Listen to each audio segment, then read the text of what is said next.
Hello friend. Mahatma Buddha कहते हैं, वाणी की धार चाकू से भी तेज होती है, जो बिना खून बहाए घाव करती है।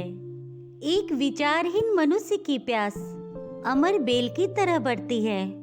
वह एक जीवन से दूसरे जीवन की तरफ उसी तरह से भागता है जैसे जंगल में एक बंदर फलों के लिए एक पेड़ से दूसरे पेड़ पर भागता है। आज की हमारी कहानी भी इन्हीं शब्दों पर आधारित है। श्रावस्ती में एक धनी व्यक्ति की एक युवा पुत्री रहती थी। क्योंकि वह बहुत सुंदर थी, इतनी कोमल और इतनी प्यारी, खिले हुए कमल की तरह उसकी सुंदरता की ख्याति दूर दूर तक फैल गई थी और उसकी सुंदरता पर कई लोग फिदा थे। एक से बढ़कर एक राजकुमार, अमीर आदमी और भी कई। लेकिन उसने महात्मा बुद्ध की भिक्षुनी बनना अपने लिए बेहतर समझा।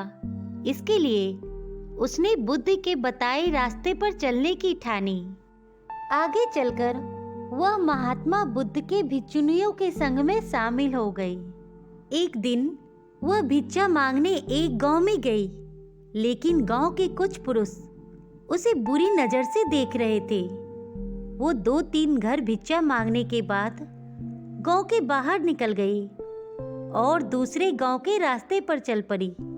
वो अलग अलग गांवों में जाकर लोगों को प्रवचन देती, उनके मन में आए प्रश्नों का समाधान करती। एक दिन की बात है, जैसे ही वह गांव के बाहर रास्ते पर आई, उसका गांव के एक लड़के ने पीछा करना शुरू कर दिया। वह अपने हाथ में फूल लेकर भिक्षुनी का पीछा करता रहा। जब भिक्षुनी घने जंगल में पहुंची, तब भी वो लड़का उसके पीछे पीछे चलता रहा। तब उस भिक्षुनी ने रुककर उस लड़के से पूछा, आप मेरे पीछे क्यों चल रहे हो? तब उस लड़के ने कहा, आप मुझे बहुत पसंद हो, आप बहुत खूबसूरत हो। भिक्षुनी ने कहा, आपको मुझ में क्या सुंदर दिखता है? तब उस लड़के ने कहा, आपके बाल, नाक और आपकी पूरी मूर्ति मुझे बहुत सुंदर लगती है। तब उस भिक्षुनी ने कहा, आपको मेरा नाक पसंद है? इस पर उस लड़के ने कहा, हाँ। तब उस भिक्षुनी ने अपने झोले में से चाकू निकाला और अपनी नाक काट दी। उसे देखकर वो लड़का डर गया और हैरान रह गया। तब वह भिक्षुनी उस लड़के को पूछती है, अब बताओ, और मुझ में क्या सुंदर लगता है?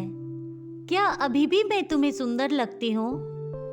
वह लड़का कुछ न कर सका और वहां से भाग गया।